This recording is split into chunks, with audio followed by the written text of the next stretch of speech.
everybody, my name is Brooklyn, otherwise known as the Dramatic Otaku, and welcome to the next episode of Umineko. Now, last week I didn't upload because I was not feeling fantastic, as you can probably hear by my voice. I am still quite ill, so I need to share this to you. I need to share this to you. Stream. Okay, go live. There we go. Oh my G. You can click load. You don't have to click on episode 1 again. You can click on load. Can I? Yeah, Oh. I didn't know that was there. They don't make it that obvious. When I was re-watching one of the ones you uploaded, it's like, oh my G. Well, yes, I didn't upload last week because I'm not sounding good. I mentioned that on my main channel, but I didn't mention that here. Okay. Kinzo note, I'm also not doing voices today because of how shit I feel. Okay. Kinzo noticed the sound of raindrops beating on the window. It seemed to be pouring down thickly. It had begun to rain later than the weather report had predicted. Kinzo approached the window as if being summoned by the sound of rain. The rain is a sound of silence. That sound feels quieter than any silence, and makes humans remember that, in the end, they are alone from the moment they're born to the moment they die. You're late, Beatrice. Ooh. Those words were directed at the rainy sky. Were those words directed at the rainy sky? There was no one to be seen in the direction of Kinzo's gaze. Well then, let us begin. Let us begin our banquet of miracles. This island has now been cut off from the world. Now there are none who can interrupt my ceremony. There are many fitting sacrifices for you. 4 of my children, 3 of their companions, 4 of my grandchildren, me and my guests and my servants. You may devour as many as you please. The key of fate will select the sacrifices in accordance with the demon's roulette. If that roulette chooses me, even I will become your sacrifice. However, because of that, because I will bet on such madness, I will most assuredly bring forth a grand miracle. Come and devour to your heart's content. I will achieve victory over that roulette. Yes, I'll put everything on the line. First, I'll return the inheritance of the Shiramiya family. Accept it. Rain. It's raining today. Ginzo tore the window open, ripped the golden ring off his finger, and forcefully threw it away. At that time, the sound of thunder rang out, giving the illusion that lightning had accepted the ring. And when you are resurrected, surely I will be the one who stands witness. I will survive until the end and watch over you as you awaken. So come, Beatrice. Welcome to my banquet. In exchange for all that I have created, show me another miracle just this once. Ooh, Beatrice. Ooh. Crack. Oh, we were that close to a crack? Are you kidding me? Not the crack.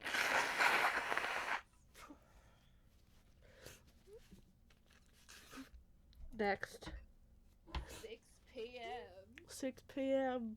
I hope Marie is okay. She's still in the Rose Garden, Brooklyn. I know. Weeks.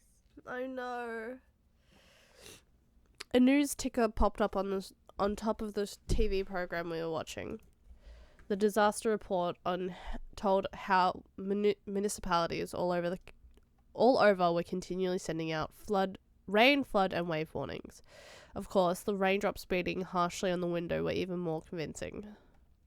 I swear to God, if this motherfucker oogles and oddles someone today, I'm gonna get him. Clouds look like boobs. I want to fondle those. Okay, this rain is incredible. Still, when it's raining this hard, it also feels like it might stop at any moment. You wish. They said the typhoon's moving slow, so it might be like this all day tomorrow. And even a little bad weather stops the boats from coming. Looks like we won't be able to head out on Sunday after all. Just in case, I cleared all the outside business from my Monday schedule, and I'm glad I did.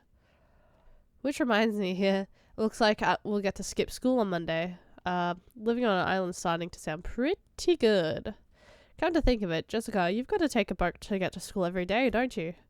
What do you do when the boats stop running? Do you stay home when it rains and show up late when the wind's blowing? Like King... Is that King Kamehameha? Yeah? As in, like, the Dragon Ball move, Kamehameha?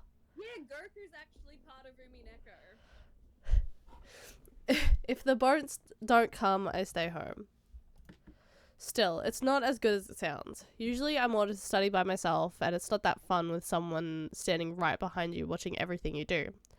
During the rainy season, does the weather ever stay bad for a long time and make you miss a bunch of days in a row?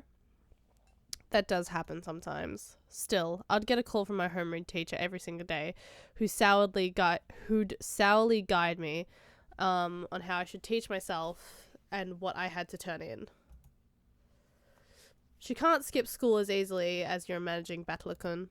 She's got to follow the rules for people that travel to school by boat and get a good amount of studying done. It'd actually be easier to just go to school. In my own room, I get distracted and can't concentrate. After being made to do nothing but workbooks for several days straight, it's pretty hard to handle all that mental stress. When I get into college, I really just want to go to some dorm and quickly say goodbye to this inconvenient island. Okay. By the way, what do you do when the weather's good in the morning but gets bad on your way home that the boats close? Do you spend the nights at school? That actually happens a lot. Because of that, they've built some lodgings there for people who can't get back to the island they live on. That's where you'd spend the night. Sometimes when it gets really bad and you can't get back home for a few days at a time. Sometimes commuting to school or work on a train packed to twice its capacity might carelessly think that commuting by boat would be pretty interesting and fun. But it sounds like it comes with troubles of its own. You hear thoughtless tourists saying stuff like that all the time. I've had enough of island life. I really want to just graduate high school and say goodbye to this island. But there are all dorm schools even for high school, right? Why'd you choose that Nijima school of all places? I've wanted to go to one of those from the beginning, but Mum's always going on about how I need to learn manners and discipline as the successor. So I ended up sticking close to home even for high school. Man, I hate this island. I just want to go live in a city.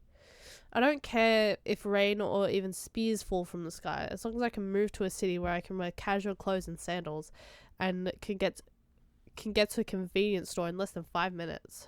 Haha, hold out just a little longer. Just for a bit more, you'll graduate high school, right? Can't wait a bit longer. Jessica stretched out and reclined on the sofa. Maybe it was a bad time slot because there weren't any interesting programs on. We had nothing to do but languidly kill time until we're called for dinner. Languidly. After that episode, Maria never returned to the cousin room after all. Aunt Rosa probably took her back to the mansion. No, Maria! It had to be pretty boring for Maria all by herself while the adults had a confusing conversation. We thought we might as well head over to the mansion to see her, but the weather was still really awful. And since there wasn't much time until dinner, we stayed where we were. At that time, we heard the sound of a humble knock. Jessica answered. Yes? Mushy mushy. The preparations for dinner are complete. Please come to the mansion. It was Kanonkun's voice. Did he go through all the trouble to coming from the mansion in this rain just to get us? Couldn't he have just called us on the telephone? Well, I guess servants at work don't usually get to take the most efficient route. Just when I was getting hungry. Let's go. George Anarchy turned off the television and stood up. My stomach's been growling for a while. I've always been a huge fan of the main family's dinners. And didn't Gorda-san say it was calf steak or something? Oh, I can't wait. Our dinners are always even more fabulous than usual when the family conference comes around. I'm looking forward to it. Let's go. As we left the room, Kanokun bowed silently and respectively. Okay, let's go. Is the rain pretty nasty out there? Yes. Take care not to get your garments wet. After seeing the three of us out, Kanokun peered into the empty room. Wasn't Maria-sama with you? No, she's not. Wasn't she with Aunt Rosa?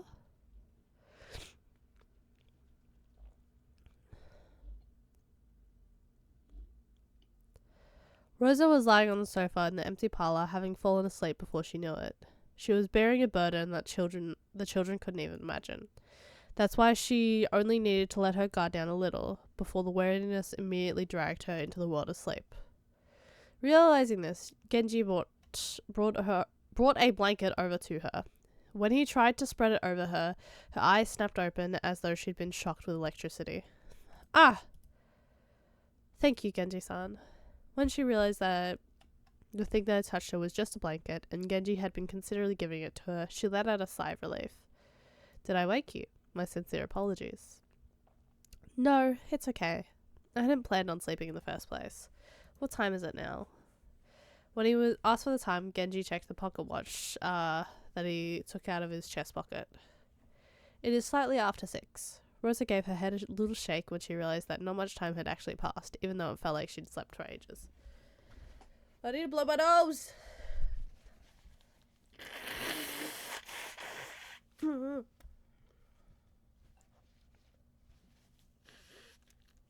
my gosh. Even though she didn't feel rested at all, the drowsiness had enveloped her. Must have been pretty deep. Thank you. I'll be fine without the blanket.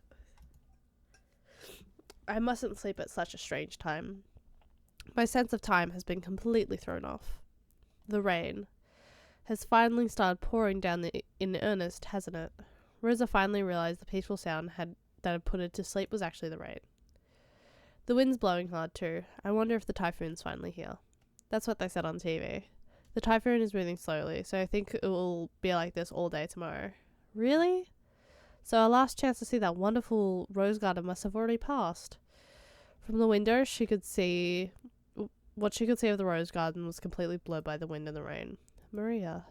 That's right. What about Maria? I have not seen her. Did she not return to the guest house? Rosa knew her daughter's nature well, so a chill ran down her spine. Maria was stubbornly honest, and if she was ordered to find something that didn't exist, she would look forever and ever, even in the pouring rain. No, the cousins left before I did, so Maria was all alone. Unless someone told her to stop, she'd stay there even if the rain started raining spears, without even opening an umbrella.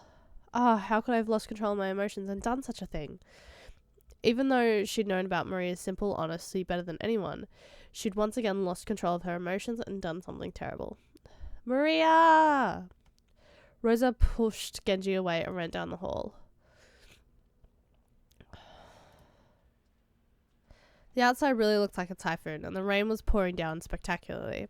Maybe because some of the aspects of the terrain, the winds weren't typhoon class, so an umbrella wouldn't be torn out of one's hands. Even so, it was certainly a windy rain. There was no time to admire the roses being drenched. Anyway, I'm getting pretty worried about Maria. You don't think she's still rebelliously searching for that rose alone, do you? I wonder. Surely she wouldn't do in this rain. Or at least I wish I could believe that, but Maria-chan sometimes gets really stubborn and intensely straightforward. We hadn't worried much, thinking Aunt Rosa had taken her back to the mansion. However, when Kanokun had come back from the mansion to call us and thought Maria was here, we got a little worried. I did not see her in the mansion, so I was sure she was here. After all, Rosa-sama was taking a nap. You didn't see her on your way over here? My apologies. I opened my umbrella and ran as fast as I could. I did not pay much attention. If he had cut through the rose garden, taking the shortest line between the mansion and the guest house, then he would have just barely missed the place where Maria had been looking for her rose. And it was raining this hard too. It certainly would have been possible for Kanokun to fail to notice her. Instead of arguing around here, it'd be faster just to check out directly. Aniki, why didn't we race over there? Oh, do you think you can beat me now you've been growing for 6 years? Okay, let's settle this. Go!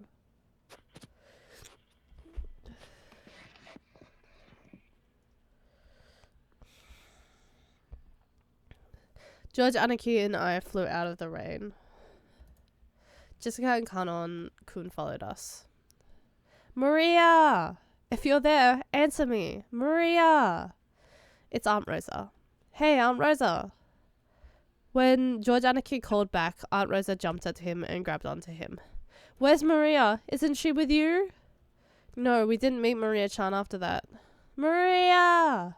6 years ago, Maria was 3 years old. She was a cute and pure kid who just accept whatever anyone said. But 6 years have passed since then. She's 9 now and experiencing the ups and downs of life should have taught her something. But Maria, are you telling me you're still as innocent and pure as you used to be? Maria! As I circled the rose bed, something white unexpectedly turned to face me. It was a white umbrella. Maria was crouching down, holding a white umbrella, still searching for that rose. Ooh? Her face had turned bright red from her crying her eyes out and was dirtied with mud. It was truly a pitiful sight. Maria, are you still looking? Ooh? Can't find it. Can't find my rose. Ooh? Maria had probably been there since the rain had started pouring down. Her shoulders were freezing. She looked tired to the bone, but fortunately, since she was holding an umbrella, she wasn't completely soaked. The umbrella probably came from the handbag Maria always carried around. Thank goodness. Yes, thank goodness Maria's freaking alive. Seriously, thank goodness. Batlakun, thank goodness you found her. Maria! I'm sorry, I'm so sorry. Maria's arm rose through her umbrella aside and hugged Maria. Ooh, it's not here. My rose isn't here. Ooh. I'll look for it with you later, okay? So just put it on hold for today, okay? Ooh, put it on hold for today. It looks like Maria wasn't able to accept it, but she no longer had enough energy left to resist. Jessica and Kanon caught up to us. I'll have a towel ready in the mansion immediately. Maria, were you here this whole time? I'm sorry. I'm sorry for being such a bad mother. Aunt Rosa, why don't we head back to the mansion for the time being? If we stay here, Maria will catch a cold. You're right. Maria, let's go. If we don't get you cleaned up, Grandfather will be mad. Ew, hungry. It's already time to eat. You did a good job holding out, Maria. Once the weather gets better, we'll all go search together. We couldn't stay in the rain forever. We took Maria with us as we headed back to the mansion. Maria apparently wasn't as worn out as I thought. When she remembered we were having calf steak for dinner, she started chanting, I'm hungry, ooh, ooh, and returned to her usual spirited self. Aunt Rosa didn't chide Maria for saying ooh. I see. So she had an umbrella on her. Maria sure is good at packing the right stuff. Ooh? I didn't bring an umbrella. Ooh? What? Then how'd you get that white umbrella you're holding? Ooh? I borrowed it. Some caring person must have brought her an umbrella. A normal kid would look for shelter once it started raining, but Maria was too stubborn to give up so easily. So maybe that caring person gave up on telling Maria to find shelter, then decided to at least give her an umbrella. I see. I'll have to thank that person. Who was it? Ooh? Beatrice! The name Maria cheerfully mentioned was that of the island's witch. Rosa took a deep breath and asked again, trying to do it in the same way that wouldn't damage Maria's good mood. Really? That's wonderful. So, who was it? Who brought you that umbrella? Ubu? Beat rice. Ubu? Maria immediately realized that her mother didn't believe her and started crying unhappily again. So Rosa stopped pursuing the subject. It'd probably be faster to ask whoever lent Maria the umbrella during dinner rather than ask Maria herself.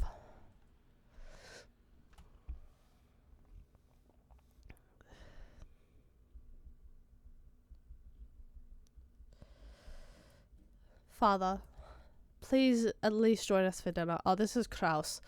It won't be a family conference otherwise. Along with a dull pounding on the door, the sound of Kraus's... What is that word? Entreaty? Entreaty? I need to... Hold on. Entreaty.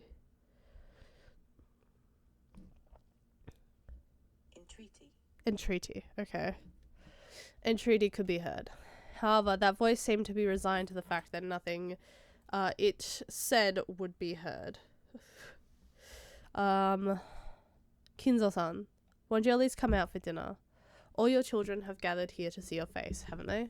Silence, Nanjo. So the bishop won't work. One move too short. Apparently Kinzo was completely focused on the final battle for this long-lasting chess match with Nanjo. Kinzo's brow wrinkled as he continued to glare through the game through his spectacles. Kraus's voice didn't reach his ears. Kinzo-san, I'm hungry myself. Why don't we go down and eat? Go by yourself if that's what you want. Let me consider this next move for a little longer. We are going to finish it tonight. Otherwise, it's doubtful we'll finish before the world ends. Nanjo rose from his seat, hoping this would prompt Kinzo to do the same, but Kinzo's eyes never left the chessboard 1 second.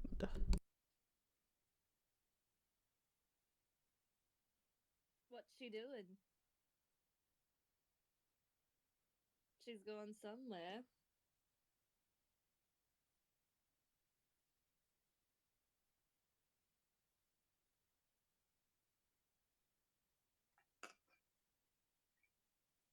You know what? I'm going to disappear as well. I'm gonna put my food downstairs for a bit if you can hear me. Okay. I return. Okay. He knew well that Kinzo always displayed a blind concentration when it came to chess. But he'd never seen Kinzo concentrate as hard as this. It was almost though Kinzo was telling the truth, and there would never be another chance for them to continue their contest if they didn't finish tonight.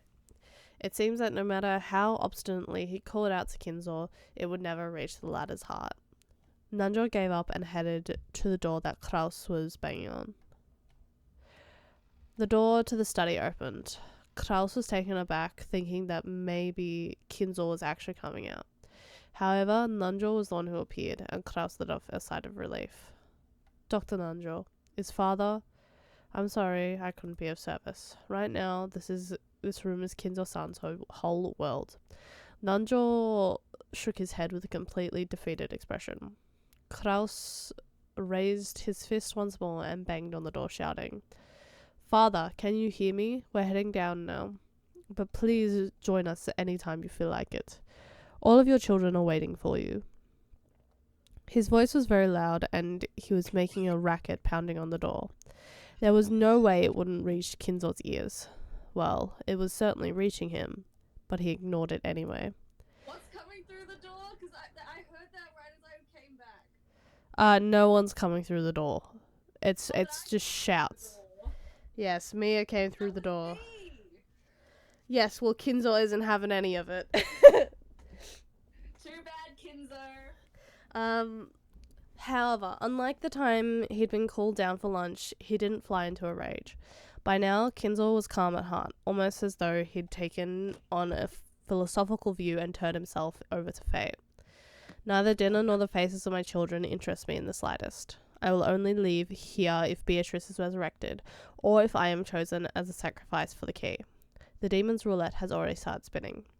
What meaning does dinner have at this point? As though the painfully loud banging on the door completely failed to enter his hearing, Kinzo silently thought about his next chess move, still in a philosophical state.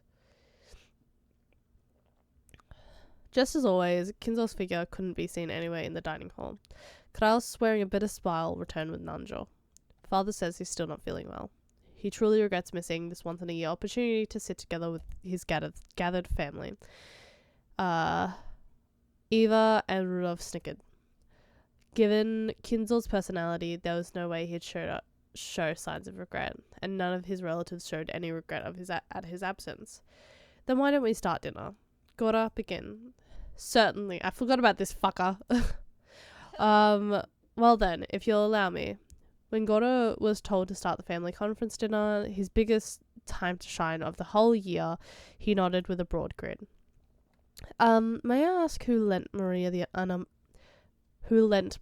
umbrella? When Rosa timidly cut through the silence of the dining hall, everyone noticed. An umbrella? What's this about? A short while back, Maria was in the rose garden when it started raining, and she apparently borrowed a white umbrella from someone. I wanted to thank them. It wasn't one of us. After you left, we moved to a different room and had a friendly chat that whole time.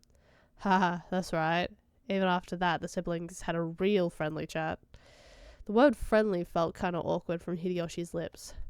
So even those who hadn't been present could tell the conversation hadn't been a pleasant one.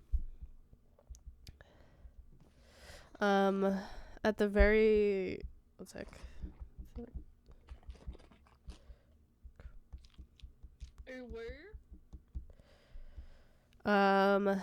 At the very least, it couldn't have been me. Either Rudolph Hideyoshi-san or Kiri-san. We were together the whole time, even after Natsuhine-san and Rosa-san left. The whole time until the meal started. Nisan went up to the study with Genji-san to call father. At that time, the rest of us went straight to the dining hall, so it wasn't one of us. Couldn't have been a servant kind enough to lend an umbrella? Was it you, Goda-san? I've been in the kitchen the whole time preparing. My sincere apologies. Goda looked slightly disappointed about missing this chance to show off. At that time, Shannon and Kumasawa appeared, pushing the serving cart loaded with hors d'oeuvres. Then what about Kumasawa-san or Shannon-chan?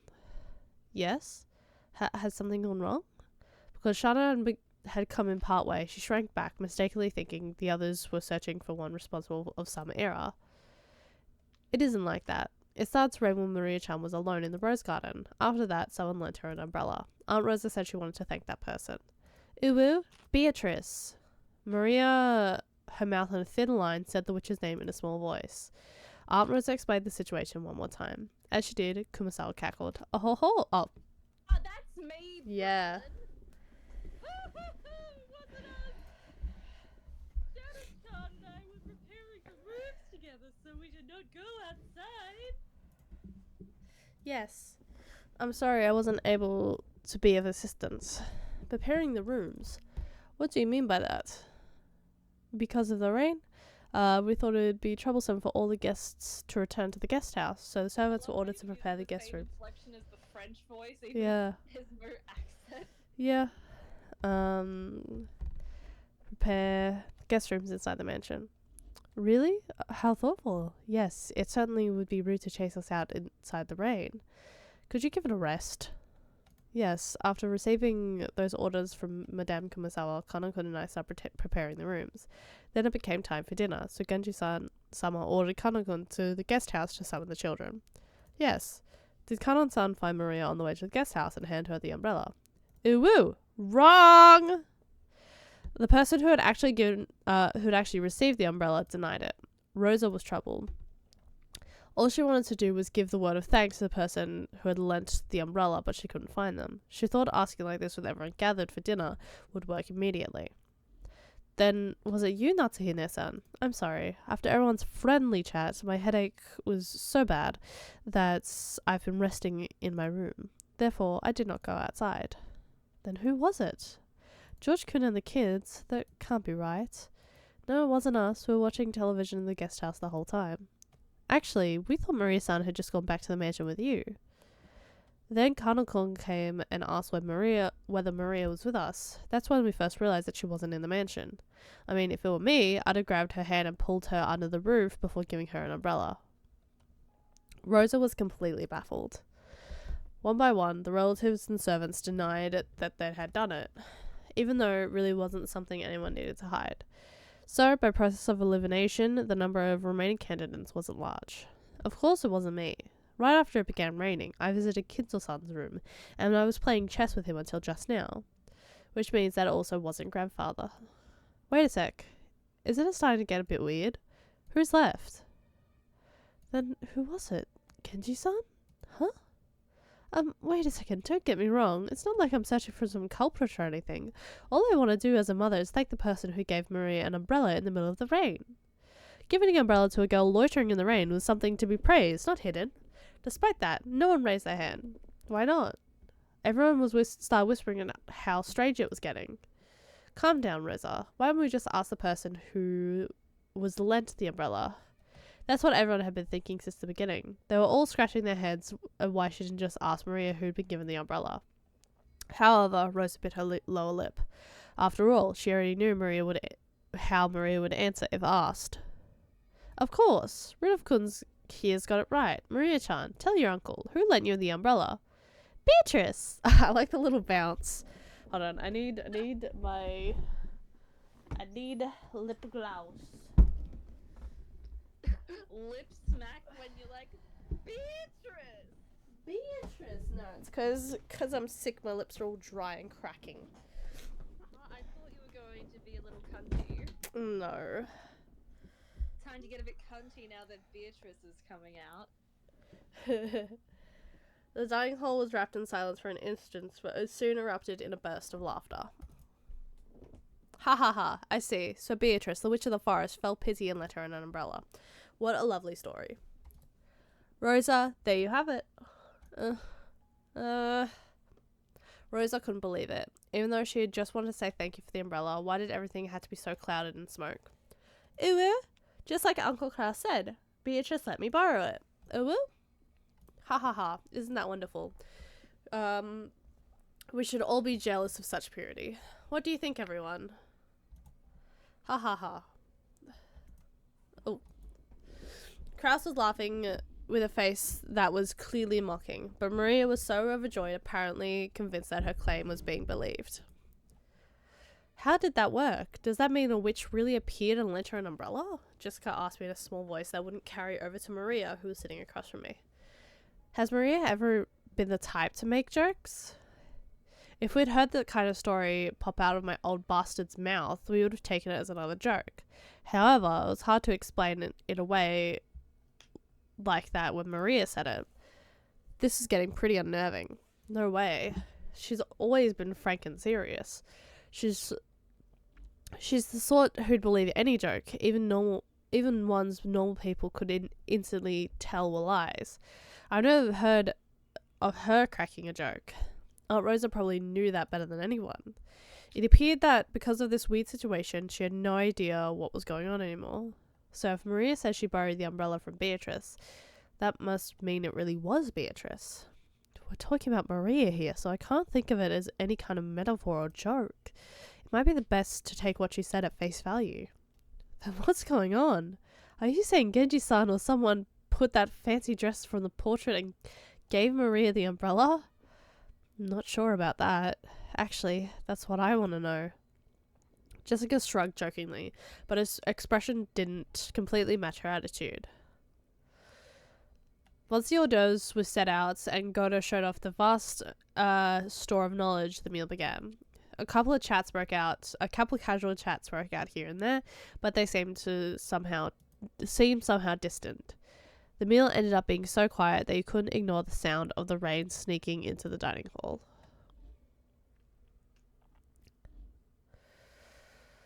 Maria. Kumasawa and Chanam pushing the serving cart ran into Genji and Kanon in their way into the kitchen. Oh, it's Genji-san. Did you lend Maria-san an umbrella? An umbrella? What are you talking about? Well... Oh, this is you! Why am I talking? This is you! Oh goodness, what am I saying? Sorry. Well? No, I heard that it started raining. Maria-sama was alone in the rose garden. It seems she borrowed an umbrella from someone there. I don't know who it was. It wasn't me. After all, I actually thought Maria-sama was in the guest house. When Batola-sama first found her, she was already holding the white umbrella. My apologies, but it was not me either. Then could it actually be Beatrice? Both in the dining hall and right here, everyone had stated they hadn't done it. That left only the master, only Kinzo, but... Fresh. Oh, maybe he went down the corridor for some reason. When he just happened to see Maria-sama in the rose garden without even an umbrella. The master is not particularly fond of Maria-sama. I agree. I can't imagine that for Maria-sama's sake he'd go to all the trouble of descending the stairs with an umbrella. Who's this? You. Oh my, how troublesome. Does that mean the one who lent Maria-sama an umbrella really was Beatrice-sama? Kumasama laughed just like the relatives in the dining hall who had laughed it off.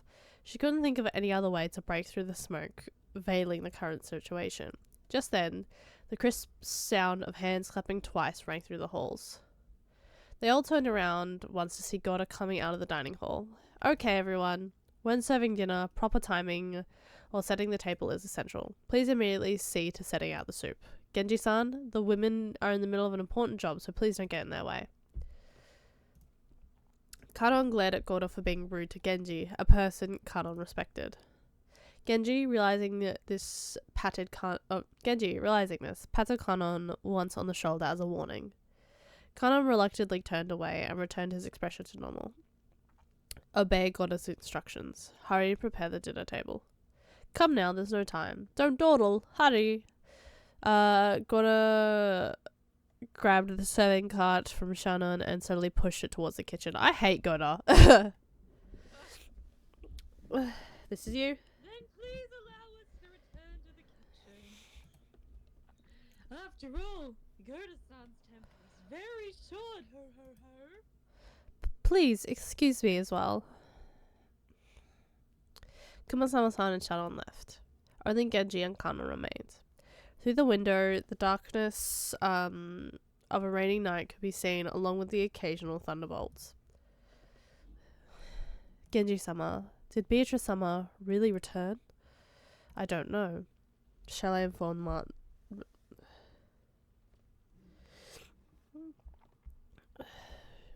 Hold on. Oh no, what's going on?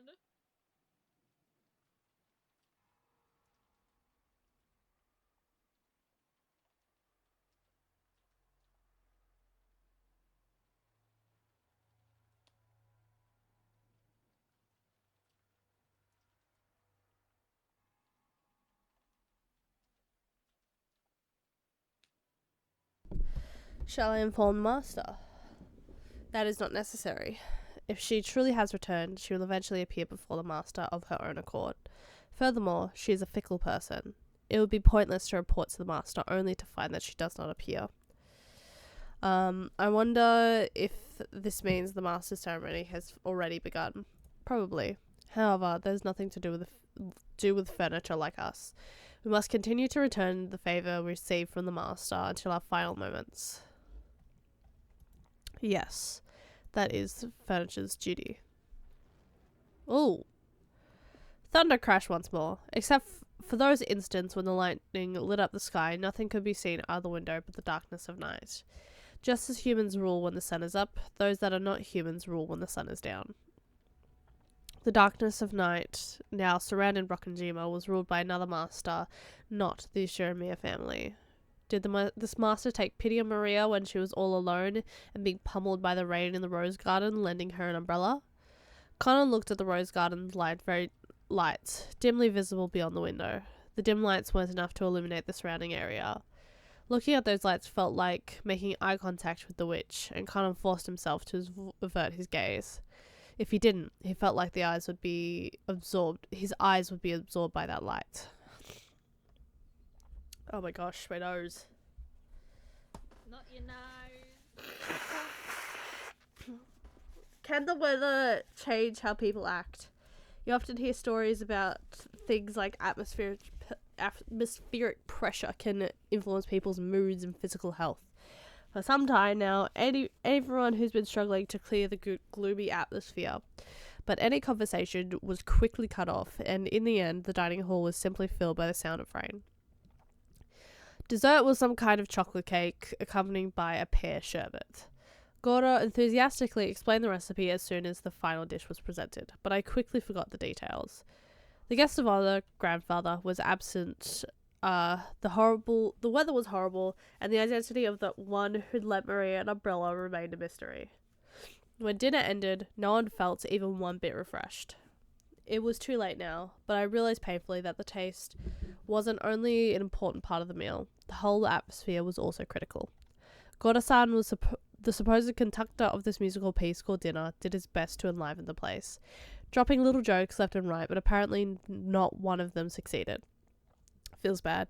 After taking orders for after dinner coffee, tea, and orange juice, he left for the kitchen. As soon as he disappeared, Uncle Kraus spoke. My, what a waste that dinner gotta work so hard to create, as met with such a gloomy atmosphere. Yes, absolutely. It just feels like nothing would taste good today. Oh. I'd like to know why you feel that way. Later on, I'll do all I can as your older brother to help cheer you up. Eva grimaced slightly. I'd already heard she wasn't on good terms with Uncle Kraus, but it was pretty clear now. When I looked around, I noticed my father and Aunt Rosa were also grimacing. Apparently, there was something besides the weather troubling all of them. Both Aunt Eva and my dad aren't looking too happy. Really? I don't think so.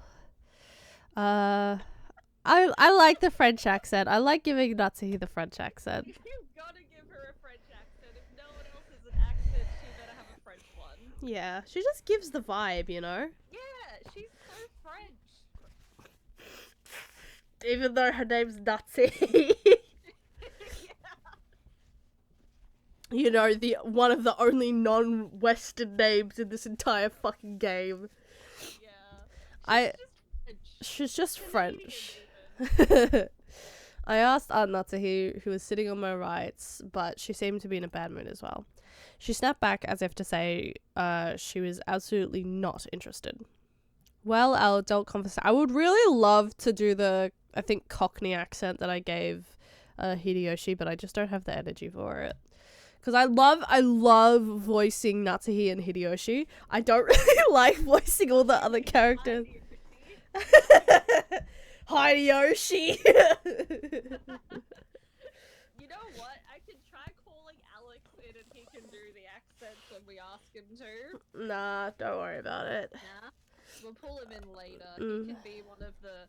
You don't know this character yet, but Delanor. I think Alex should voice her. We just call him in whenever Delanor shows up. We don't have to bother him. Plus, it's hard for us to tell when characters are speaking. I can't imagine what Alex would think. Isn't it something kids like you need to worry about, Batlakun? Oh, it isn't. Ha ha ha. Isn't that right, Natsuhi-san? Kiri-san. Uncle Hideyoshi laughed as he spoke, but without his usual brightness, so I could vaguely imagine just how complicated their adult conversation had begun. On top of that, even Aunt Natsuhi and Kiri-san, the people he had directed his comments to, ignored him as though he hadn't heard anything. I didn't know what kind of conversation they'd been having while us kids were away, but it reminded me of how Dad said he'd had stomach cramps when he arrived at the mansion. The family conference might have been a playful reunion to us kids, but it was definitely different for the adults. After Uncle Hideyoshi's comments was ignored by the other adults, and awkward silence fell over the room, Kiri-san spoke up.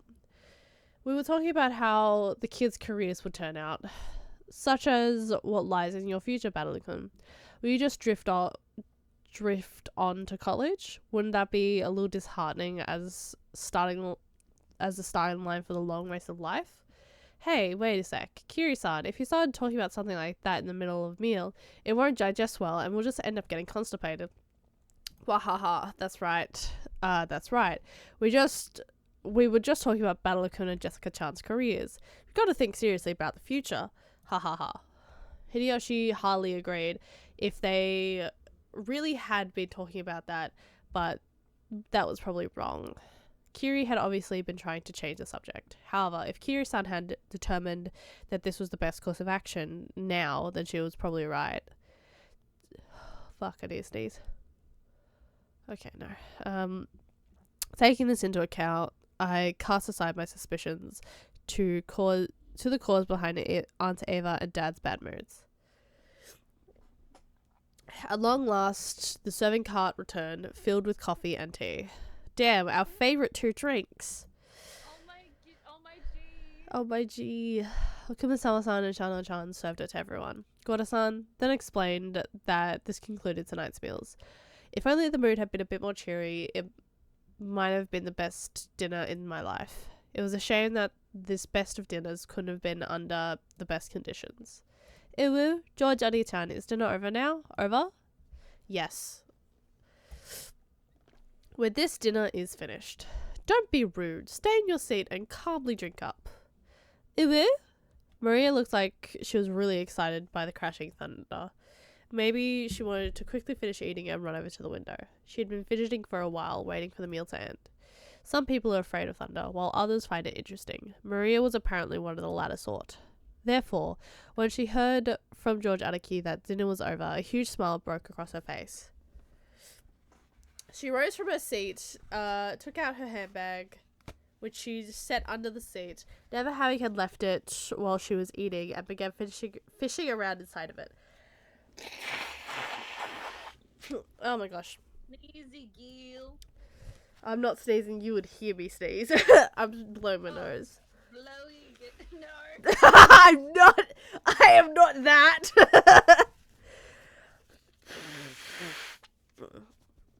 There is no blowies going on here. Yeah, no blowies going on here.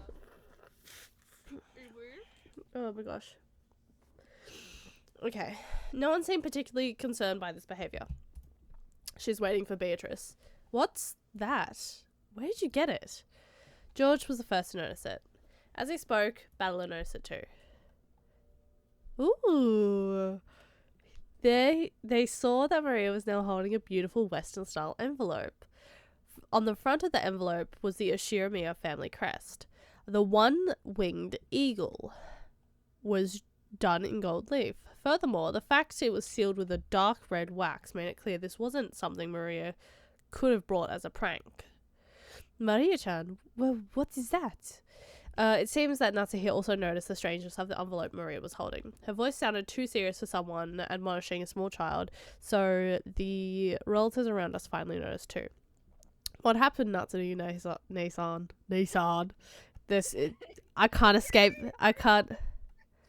I can't escape that man's voice. What is that? Maria, where did you pick that up? That envelope is Kinzo-san's. When Nanjo muttered that even us kids could understand why everyone seemed to be frozen solid. The envelope that Maria held was one of the Ushiramiya family head's custom-made envelopes for private use. In other words, it could only mean one thing. This envelope contained a message from Kinzo. Huh? What is this envelope? What is an envelope this doing here? Now that's an interesting thing to come out, jumping out at us. Just let me have a peek. Uwu? No way. I'll read it. I was told to read it to everyone. Uncle Hideyoshi tried to snatch the envelope out of Maria's hands, but she protected it as though hugging it and didn't let go. Hideyoshi, you can't use force against a child. Maria-chan, where did you get this envelope? Uwu? I got it from Beatrice when she gave me the umbrella. She told me to read it to everyone after the meal was over. I'm the witch's messenger. Uwu? Messenger? The almighty witch of the island sure likes to mess around.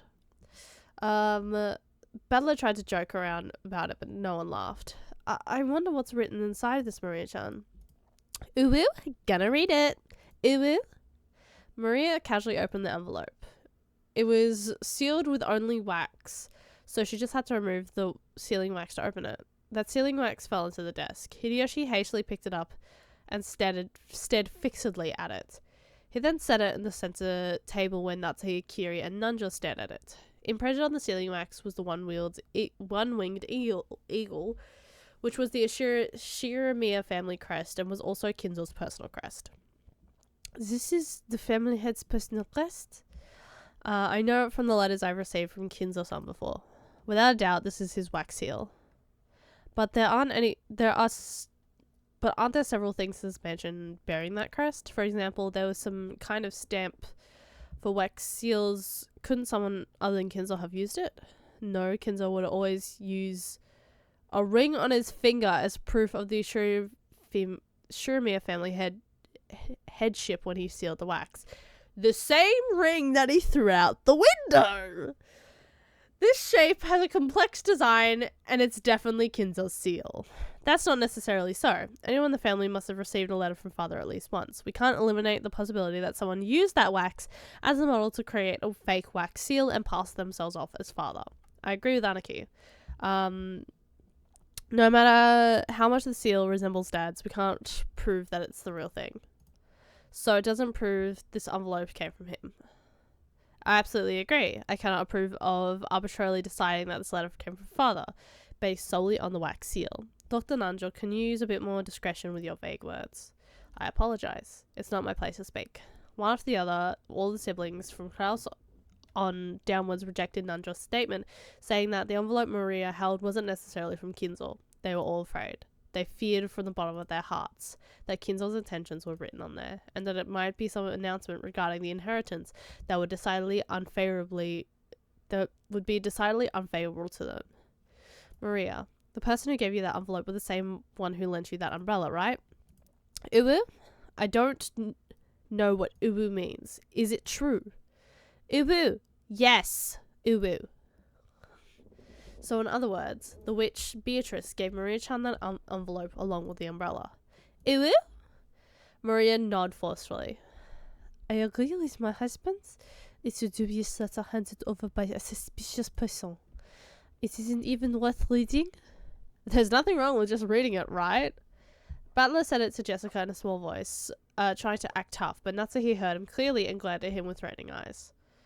And then, Beatrice told you to read it after the meal was over, right, Maria? Uwu? It's okay, everyone. This envelope didn't come from Grandfather, but from Beatrice. Regardless of who actually wrote it, why can't we just hear what's inside before we decide? That's right. Even if Father didn't necessarily write it, I'd like to still know what's written inside. Maria-chan, I'm sorry I tried to take it from you by force earlier. I apologize. So, will you read it aloud in front of everyone? Maria, read it. Uwu? As all the relatives stared fiercely... Oh, this isn't Maria talking. Give me a second, I'll be back. Okay, I've returned. I've retrieved myself a fizzy fruit juice. Yay! Sour watermelon flavored. Fuck yeah. Okay. As all the relatives stared fiercely at Maria, she spread open the letter with a rustle. Do you really think it comes from Dad? Impossible. Whenever Father has announced something to us in the past, he would always send Genji if he didn't do it directly, correct? I cannot believe that he would use such a joke-like approach. That's right. Maria, a messenger? That definitely doesn't suit Father's tastes. Rosa, could this be Maria-chan trying to surprise us by putting on some kind of show? Maria isn't really the kind of kid who's capable, of something so thoughtful. Gotta read it. Ooh. The words came out of Maria's mouth, but for some reason her voice seemed different from usual. I like the way that I did that. Gotta read it. Everyone suddenly went silent. Welcome to Rokkenjima, members of the Ishiramiya family. I am Beatrice, the alchemist for this family, employed by Kinzo-sama himself. Ah, this is crazy. I like this music. A little funky. Quiet.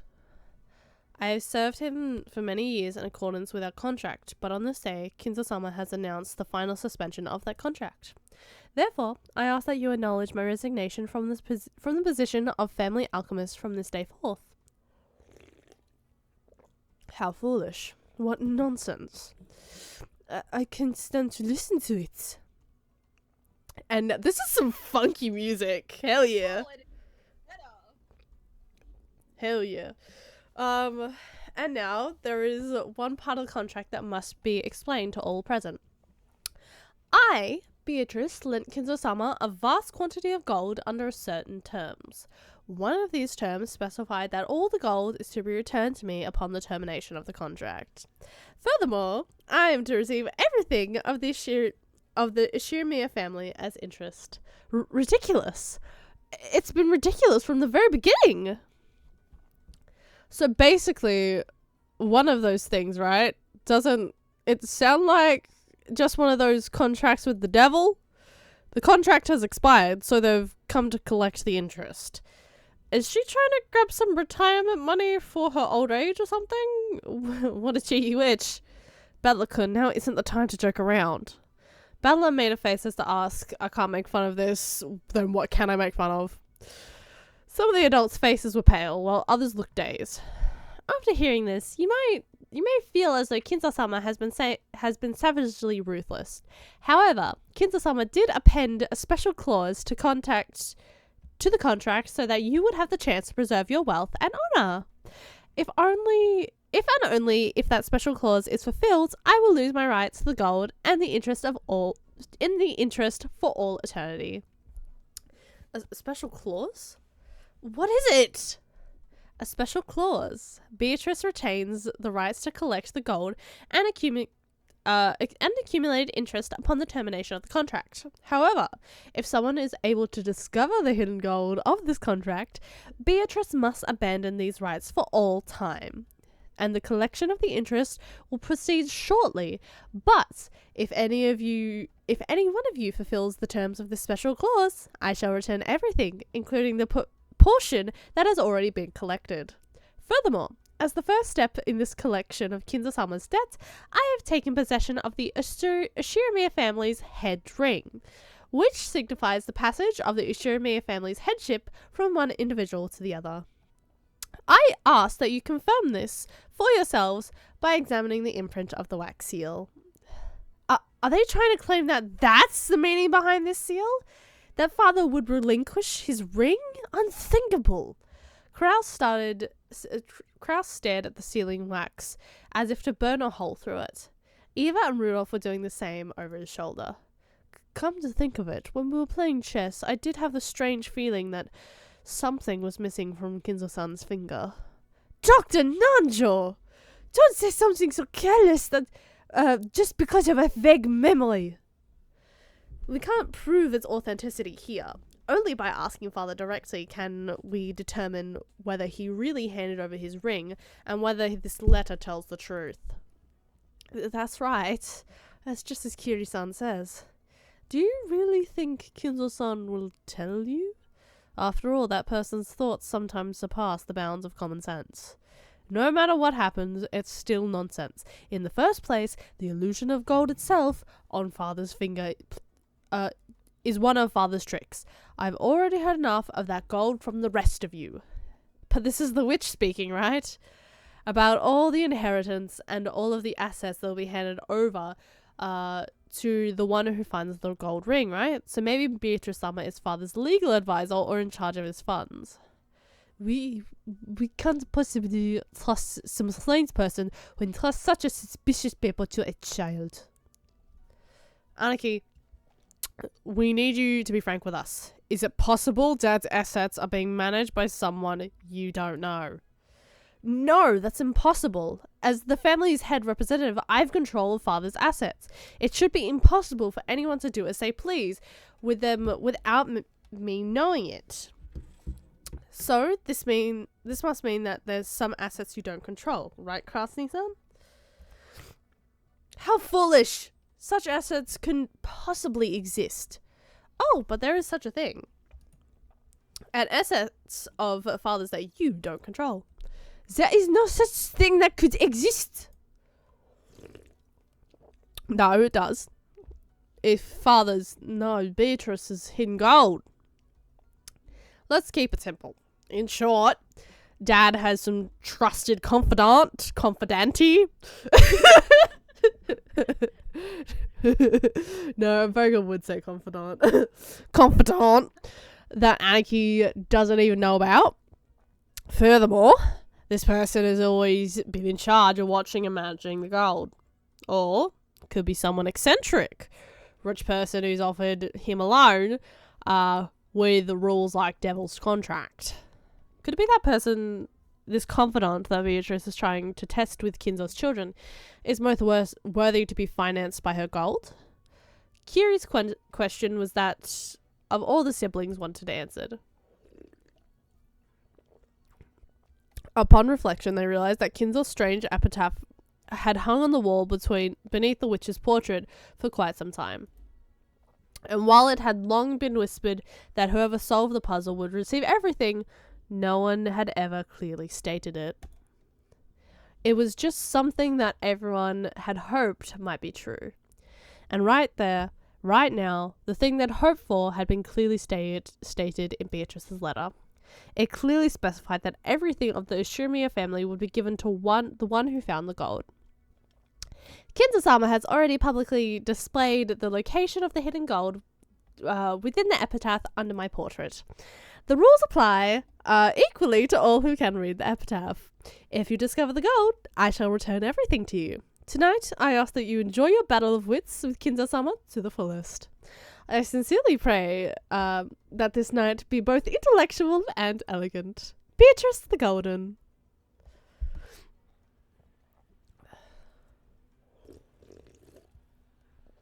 Father, I know you can hear me. Please respond. The door to Kinzo's study was being violently, harshly beaten again, over and over again, like a percussion instrument. The yells coming from the other side belonged to Kraus, Rudolph, and sometimes Ava. It was the siblings who were trying to intrude upon Kinzo's study, question him about the truth behind the letter in the ring. Kinzo was eating. He was eating. An elegant tablecloth was set over the desk, and a fabulous dinner had adorned the table down in the dining hall was reproduced here. Kinzo continued his meal in silence. Shannon, taking away an empty plate, looked uncomfortable between the door being pounded on and Kinzo's face. Everyone is calling for you, but what should I do? Leave them. God and my meals both hold silence as a virtue. Should I silence them? There's no need. It does not even reach my ears. Kinzo enjoys his food, apparently indifferent. Genji quietly lowered his head and took a deep step back. As he did, Kanon, who stood in reserve like a shadow behind and to the side of Genji, opened his mouth. Maria Summers apparently received a letter from Beatrice Summer, so I imagine they want to test its authenticity. Ha ha ha ha. Has she started already then? Come, Beatrice. I have no shortage of coins to be wagered. Shall we enjoy this night to the fullest? I don't think I'll lose. Your smile will be mine for all eternity. If I could see it one more time, I wouldn't regret losing my wealth, my honor, or even my life. Well then, the roulette has begun to spin. Which pocket shall the ball fall into? Noir, Rouge, or House Takes All? Come you may, Beatrice. I'll show you the power of miracles once more. And why am I just staring at Kinzo? That's why. Okay, I must save. 10 p.m. 10 p.m. Okay. Let me save, please. Which button was save? The save button. There we go. System. Save. 1, 2, 3. Okay, exit.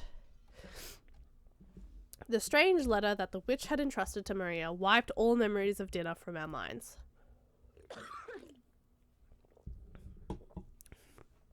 Maria was repeatedly barraged with questions by Aunt Rosa and the other parents, and became increasingly ill-tempered when they refused to believe her.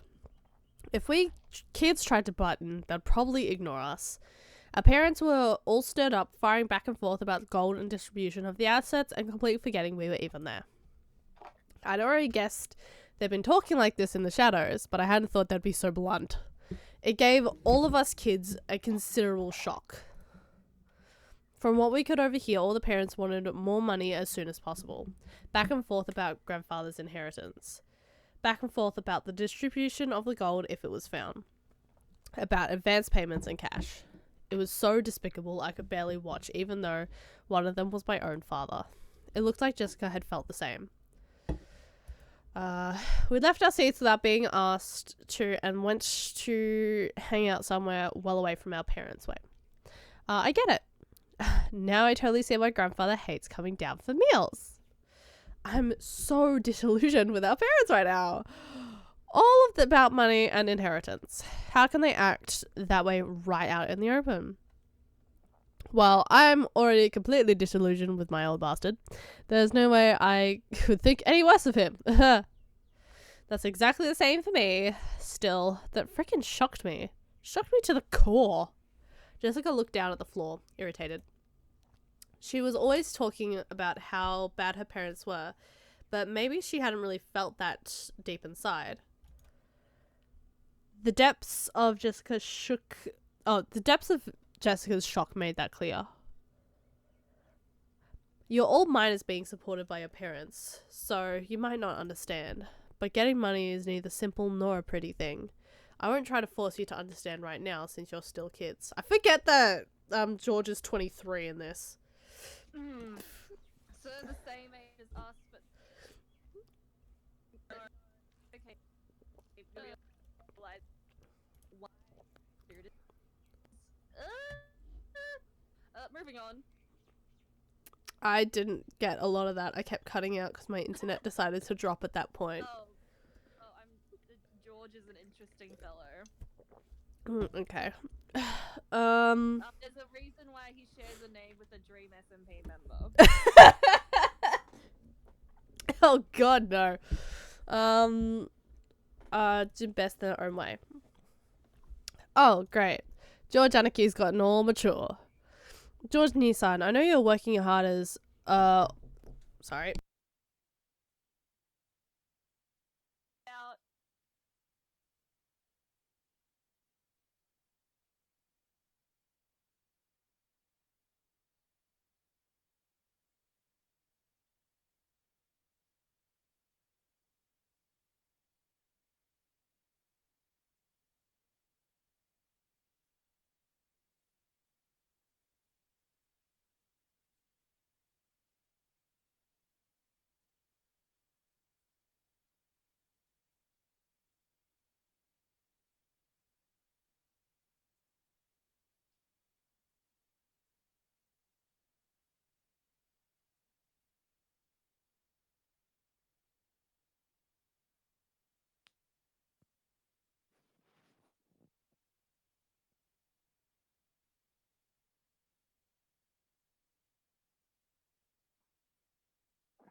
Brooklyn!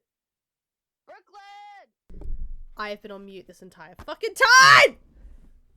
I wondered what happened. Bro. My brother came in to ask about something and I forgot to turn off my fucking mute button. Oh no. Well, special reading for whoever is watching this. You get your own reading time. Mia gets excluded once again. Bullying Mia keeps happening. Was I really? Because I was just muted the entire time. I'm not part of the special reading though. You're excluding me from book club. You are the book club. Okay. Sounds pretty boring. I'm not even gonna go back and read all that. Everyone knows the phrase adults are filthy. Do we? But we are now safe for ourselves, and that really did give us a considerable shock. George Anakiu is now pretty much an adult, and I'd already been disillusioned with my dad, so the shock really wasn't that big for us, but Jessica seemed to be taking it hard. Apparently, she received a bigger blow than I thought. She's always talked badly about her parents, but it looks like she hadn't changed at all on the inside. Even now, she's still a pure-hearted, delicate person who can't doubt others. I'm sure she respected her parents as much as anyone else does. Then her parents started raging about money, inheritance, my money, right in front of all of the other parents and the children. It's no surprise she received such a shock from hearing that. Jessica-chan, please don't start hating your mother and father. I won't ask you to understand them, but please at least don't hate them. I get it, just leave me alone for a bit. 6 years ago, I would have kept taunting Jessica even after she got all dejected, but I guess I really have grown over the last 6 years. I realize it'd be better to leave Jessica alone right now. Jessica suddenly looked away sulkily and left the parlor. She probably wanted to be alone for a while. I could do nothing but wordlessly watch her back as she left. Come to think of it, I wonder where Maria Charm went. She's probably pouting in front of the portrait. Maria truly looked up to witches, so she'd expected that coming direct from in direct contact with Beatrice and receiving the letter as proof would surprise everyone and make them happy. However, the adults had doubted its authenticity and thoroughly bombarding Maria with questions and refusing to accept her story. Even for me, it wasn't hard to imagine how much that must have hurt Maria. We couldn't speak to Maria or Jessica. In the end, George, Anarchy, and I just abandoned ourselves to the sound of falling rain and the dark night. I wonder what's happening with that typhoon. My nose. Maybe there's something about it on the news. George Anarchy walked over to the corner of the parlour where the television was. He hadn't called me over, and I really couldn't have cared less where the typhoon was on the sea now. Fuck these days. She's sneezy, girl. Bro. Not you coming down with the cold when the typhoon's on its way. Not on October 4th, 1986. So without going over to the television, I loitered around the window. The wind hasn't picked up that much here, but I wonder if it's horrible over the sea. I did hear about a severe storm warning on the weather report. Kiri said. I did take those big talks between the adults are going smoothly, yeah? She seemed to catch the sarcasm. Kiri shrugged. I wonder if that stomach ache of discussion will continue all night. It's not going to be fun. Well then, please enjoy playing vultures to grandfather's property as much as you like. I feel sick. I'll agree with you on that. If I could just slip away like you, I'd do it. Unfortunately, I can't. Even if I'm not allowed to speak. We spouses have it pretty rough too. Kiri took a deep breath, smiling bitterly. That's right. They probably wouldn't let Kiri's son speak since she only just married into the family. Still, as Dad's partner, she had no choice but to stay by his side and support him. She probably had to bear the full brunt of this mental pressure, much more than me. I wasn't going to apologize, but realizing that I'd spoken too harshly, I cut the sarcasm for the time being. So, how does it look? Are they still stuck on the topic of that mysterious witch Beatrice? More or less. Those 4 siblings are always piling up secret agreements when they come together to discuss the division of grandfather's inheritance. They're saying that some unknown 5th person has appeared and is trying to make things even more complicated. There's no way that'll make for a peaceful conversation. Just when you think they're snarling at each other, they'll set up a common front. Nasuhi and their son's not the only one getting headaches. On the one hand, they all want a larger portion than the other siblings, so they're all rivals. But on the other hand, they don't want 1 yen to be snatched up by anyone other than the siblings, so they're all also allies. I hadn't been told the details, but the siblings were apparently discussing how to protect their shares under various situations, setting up ceasefire agreements and rules to prevent anyone from getting the unfair advantage, even preparing to resort to legal action if absolutely necessary. That they would go to this all to preserve their shares was so beyond disgusting that you had to acknowledge their resilience. So basically, Beatrice is like an assassin sent by grandfather. He probably wanted to scare the hell out of his children for talking about the inheritance without him. Who is this Beatrice, I wonder? If everything she claims is true, then she's a mysterious figure that no one knew about until today. She also knows about grandfather's hidden gold. On top of that, she was even entrusted with the head's ring. She must truly have been trusted by him. Well, obviously, I don't think she's a witch riding around on a broom, but there's no doubt she's a mysterious person who's earned the right to be called a witch. If only Maria Charm would go into more detail about that. Everyone's been smothering her, even though she's just a little girl. They really scared her, and some things they might have asked now can't be asked. I wonder if those people have even read The North Wind and the Sun. What we do know is that Maria received a letter from a person who took the name Beatrice. She sure is shy for a mysterious person, entrusting Maria with a letter and hiding away even now when she could have just appeared and talked to us directly. Ha ha ha. Hey, Bella-kun, do you really think a person called Beatrice actually exists? Who knows? It doesn't really seem like a false name. She's like grandfather's representative, so she was given permission to take the name of the witch from his delusions? No, that's not what I meant. Right now, there's a total of 18 people here on Rokkenjima. Do you think there's a 19th person? Are there really a full 18 people on this island right now? Wondering about that, I began counting on my fingers, and it really did come out to that many.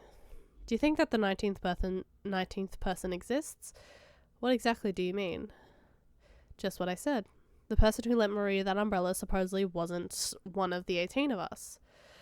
So isn't it natural to assume that a 19th person exists, and that person lent Maria the umbrella? Well, yeah, it sure looks like looks that way. Then, where exactly is this person now? At the very least, she must have been on this island when it started raining. And ever since that time, the weather has grown progressively worse, and so taking a boat out would be pretty much impossible. In that case, the person must still be on the island, hiding from the rain somewhere, and without any of us spotting her. True, we've all been randomly prowling around all over this mansion and the guest house, but no one has bumped into a 19th person. But this island is huge. There might be other places to take shelter from the rain other than the mansion and the guest house. At about this time, I began to realize what direction Kiri-san's suspicions were taking us in. Kiri-san was denying that a 19th person existed. Beatrice was one of us 18. In other words, she thought someone we knew well was tricking us. If Beatrice is who she claims, she would surely be the most honored of guests, the most honored of confidants, trusted by grandfather. There's no way grandfather wouldn't give that kind of person a warm reception. She would surely have been ushered into the mansion. However, we haven't seen anyone like that. Wait a sec, isn't that line of reasoning a bit too hasty? Hold on. Okay. Maybe for some reason they landed on this island stealthily and could have been hiding ever since. It's what they call a devil's proof. It's easy to prove that something exists if Beatrice appears in front of us, all and says hi, then it's settled. But it's impossible to prove that there's no 19th person. Yes, Bella-kun, your way of reasoning isn't bad. In our current situation, there isn't enough information to either accept or deny a 19th person exists. But if you spin the chessboard around and think that way, we can't deny the existence of a 19th person with near certainty. Spin the chessboard around was one of Kiri-san's favorite phrases. I've been influenced by those words and use them myself from time to time. Then you get stuck trying to find a move in chess or shogi. Then, by spinning the board around and looking at everything from your opponent's standpoint, you can often see a strategy that'll give you the upper hand. It means turning things around and putting yourself in your opponent's shoes. You see? Let's say that a 19th person called Beatrice actually exists. That person must have managed, without being seen by anyone, to stealthily arrive on this island and remain hidden ever since. Maybe they had some reason, okay? In that case, why did they go to all the trouble appearing before Maria and handing her the letter? It was really a contradiction. If they had some reason to hiding themselves, then they should have stayed hidden the whole time. But even so, they had appeared only openly in front of Maria. Then, wait, Maria said it herself. She said the witch made her a messenger. Maybe that's because Maria was the youngest and looked the most obedient. Why would they need a messenger? If they just wanted the letter delivered to the family conference, they could have mailed it. If they mailed it to each of the 4 siblings, no one would be able to ignore it. There was no need for this person to carry themselves and secretly deliver it by hand. Yeah, that does sound pretty weird.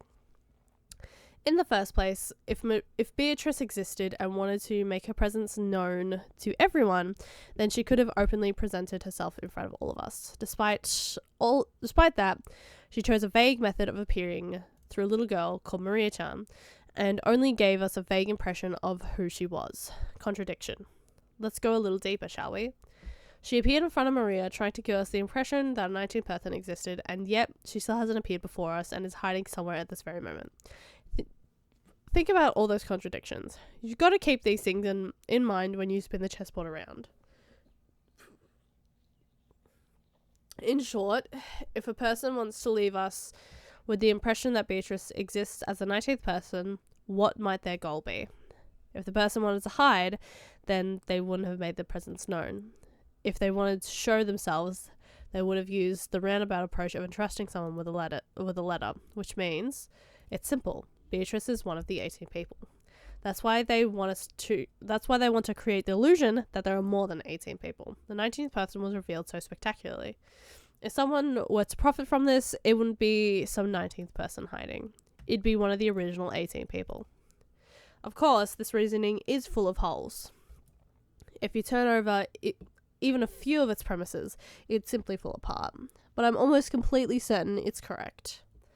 This is all starting to feel pretty creepy. Someone lent Maria the umbrella and handed her a letter. Supposedly, none of the 18 did this, and yet Beatrice was hidden among those 18. What was this person planning, hiding their true form and pretending to be Beatrice?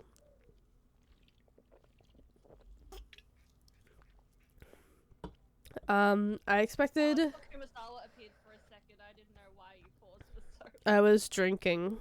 I expected it might have been Maria-chan play acting, but the context of the message was extremely complicated, and it's hard to imagine Maria-chan writing this herself. However, I can't deny the possibility that Maria-chan is working together with someone. Wait a sec. Maria's a 9-year-old kid, right? What could she possibly be planning, and with whom? And what about her straightforward, overly honest, obedient nature? Yes, I also understand what kind of person Maria-chan is. That's exactly why I think it's possible. That girl's a dreamer who can't help but look up to and blindly accept the existence of witches. So if a person appeared in front of her and claimed to be the witch Beatrice, Maria-chan would happily swallow it up, I think. Oops. So you're saying if someone disguised himself by wearing that fancy dress from the portrait tricking Maria wouldn't be that hard. Of course, with that reasoning, all of us women would become primary suspects. Anyway, who did Maria-chan encounter? Learning the details of that question would be the best key to solve this riddle. But this key has been firmly locked away inside Maria's heart.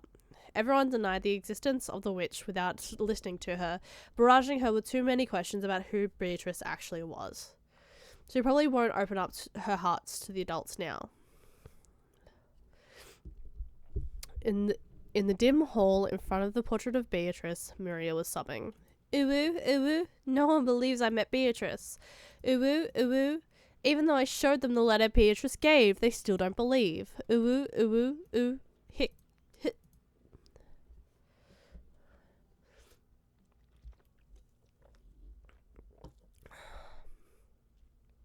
Anyway, Maria-chan's holding the key. The key to whether Beatrice is one of the 18 people or a 19th person. Maria is stubborn, right? When that girl gets angry, it's pretty hard to make her feel better. Badalo-kun, I think a kid like you would be better at cheering her up than an adult like me. After she's feeling better, try asking, I know you don't care about all this back and forth about the inheritance, but don't you find this Western Mansion mystery situation exciting? Who in the world is the person who gave Maria-chan this letter? It makes your intellectual curiosity ache. You're actually a pretty tough cookie considering you're still excited after being dragged through that endless money talk. Adults can be pretty amazing. I shrugged exasperatedly, but I did notice something. Kiri noticed how dejected I was after overhearing our parents' turbulent discussion and was probably trying to clear the air. At the very least, I'd recovered enough to voice my complaints. She wasn't my real mother, so I've never felt like calling her mum. But it did make me think she's a real adult. Hey brats, so this is where you were. Kiri, you really took your time fixing your makeup, didn't you? Think I'll make it a habit of going out to touch up my makeup too. I'm sorry, a woman's makeup takes a long time. So, how's the discussion been without me? I'm sure everything was all peaceful and harmonious. Kiri poked the weak spot under my arm with her elbow. We decided to take a break and cool our heads a little. It looks like we'll be at this all night. It makes me want to cry. His way of talking hadn't changed. It very much has, multiple times. Like, constantly. Every single time I record a video, it fucking changes. But he couldn't completely hide his fatigue. Oh, wait. You commenting on that, or was that the dialogue? That was... Me saying it has changed multiple times is me. Okay. Right. No, I'm hoping it goes back to whatever the heck it was the next time we record. I doubt it. Next time as well. I doubt it. I couldn't say I was sympathetic, but he looked pitiful compared to his normal energetic self. Still, that rain's just awful. I really don't want to go back to the guest house.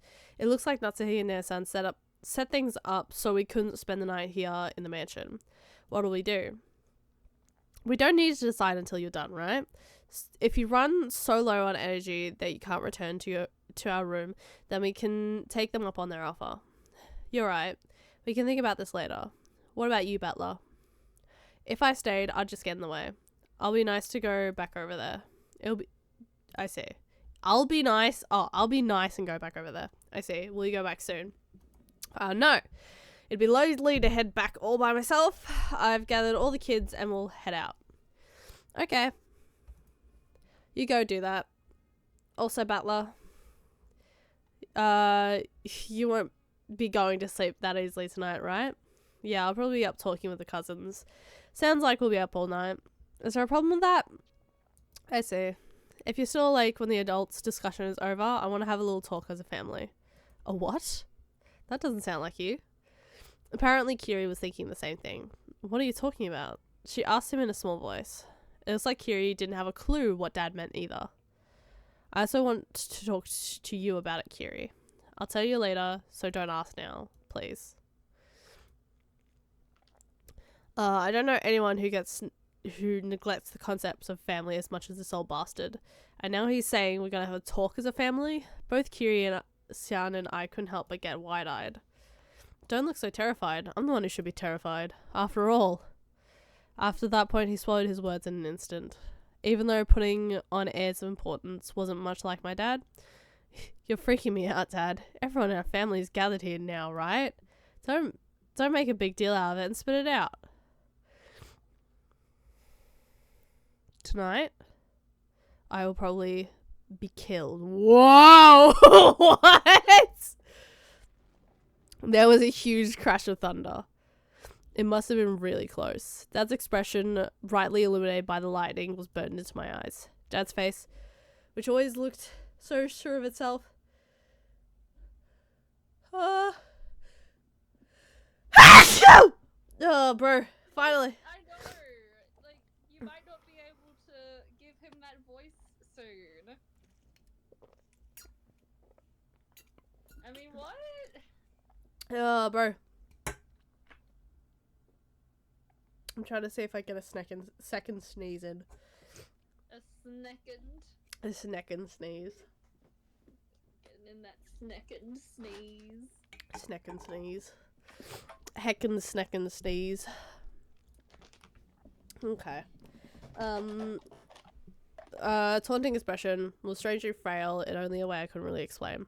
It was so worn out that he looked like a different person. What? What the hell are you talking about? That doesn't sound like you. Huh? I agree. What happened? You look so timid all of a sudden. It's not like you. I'm gonna go fix my makeup too. Don't follow me. Dad turned away weakly. After that, only Kiri and I were left, still wide-eyed. What did he say? Tonight he'll be killed? You don't think that mysterious letter scared him, do you? He's been watching too many serial murder movies. Kiryu-san didn't answer my light-hearted words and continued to stare at Dad's disappearing back. Battler-kun, when you told Rudolph-san to spill the beans right away, he left without telling us anything. Even though he said he had something to say to both of us, he didn't answer you. Why? Spin the chessboard around. What do you see? Well then, he said he wanted to talk, but then couldn't. That's a contradiction. What can you see something by looking from Dad's perspective? Yes, I can see something. He wants to talk about something. However, he doesn't have the courage to bring it up. So, he actually means chase after me, talk to me, and ask me about it yourself. By saying don't follow me, he actually means the opposite. He actually means follow me and force me to answer. Seriously, what a spoiled brat. What? Can you really call that reasoning? That's ridiculous. Yep. Can great private and police detectives deduce emotions and feelings between men and women? They can't, right? Figuring out the feelings of the opposite sex is even more advanced than exposing the tricks in a difficult crime case. If you ask me, romance novels have much deeper mysteries than masterpiece mystery novels. I see. That's how it is. I'll stand alongside that spoiled brat. He normally loves to bluff, but tonight he's completely tired out from that heated discussion. He probably wants someone to lean on in this moment. And responding to that is the role of the partner. Sounds passionate. Then I'll leave that old bastard in your hands. Yes, leave it to me. I called out Kiryu-san's departing back. Huh? What? I wanted to say thanks. Thanks to you, my gloomy mood has cleared up a lot. That's good. Communication is important. After answering with a wink, Kiryu-san followed her dad. Followed my dad. Natsuki could be found in a dimly lit hallway. And now and then, the thunder would crash, but this had no effect on her expression.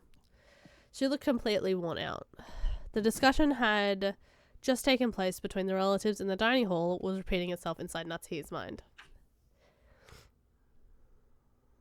Beatrice had proclaimed that in addition to the gold of all the inheritance and the property of the Shiramiya family would be given to the person who could solve the riddle. In other words, she planned to undermine the absolute guarantee that Kraus, as the oldest brother, had to succeed the family head. Originally, the other siblings had no chance to inherit the headship. To them, this proposal by Beatrice was extremely desirable. It was obvious that they would accept it. There was no need to play some clumsy detective game. Natsuki knew that this so-called 19th person couldn't exist. Naturally, Beatrice was no more than a fictional character used to pass a message that Kinzo had written himself. As proof, Kinzo had remained stubbornly neutral as to that letter's authenticity.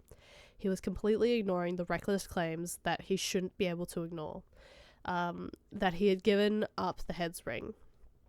In short, Kinzo had wordlessly admitted that that letter held his own message. Most likely, one of these servants had given Maria the letter. Kinzo had probably worked out an elaborate plan where the dress from the portrait would be prepared, and someone, probably Shannon, would be made to wear it and deliver the letter and the umbrella. By doing that, he could make it seem like the witch from the portrait actually existed. No, if anything, that alone was proof that Kinzo was behind this. In that case, it was the same as Kinzo trying to butt in on the siblings' private discussion. Then, Kinzo, by announcing that he'd given everything to the person who'd solved the riddle, could weaken Kraus's overwhelming advantage. Now it was certain. Kinzo had eavesdropped on the siblings' discussion in the parlor earlier that day. So he had known that how Kraus had staved off the attack of the other three. To make the scales of the battle go back into balance, he had sent out the strange letter which benefited Kraus's rivals. He was trying to push this crazy theory so that Rosa, who had a weak position among the siblings because of her age, could join in with Eva and Rudolph. Then, on a 3-to-1 advantage, they'd be able to make an overwhelmed Kraus yet again and make their ridiculous theories get accepted by force. And by doing that, he gave them the power to resettle and what had once been nearly decided conflict. They had now started repeatedly pressing Kraus to pay them large amounts of money, using the condition that all the siblings would guarantee Kraus's position as the successor. Talk about advance payments was being brought up again, despite having been rejected once. Of course, even without a story about the hidden gold, the Shirafia family's store of wealth was vast. The store of wealth alone was more than enough. Even if the hidden gold was buried forever along with Kinzo's death, there would be more than enough to satisfy. Therefore, even if they weren't that interested in the gold itself, Kinzo had managed to instill the lifelong fear that in the off chance someone had found the gold, the person would be guaranteed the headship. This kind of Achilles heel would definitely be taken advantage of by someone sooner or later. The only person failed to this weakness was the successor, Kraus. The other siblings had found. No, they had been told by Kinzo about something that only Kraus could lose, and they'd thoroughly taken advantage of that. Gross. Natsuhi, as Kraus's only ally in this painful position, and his wife wanted to fight alongside him.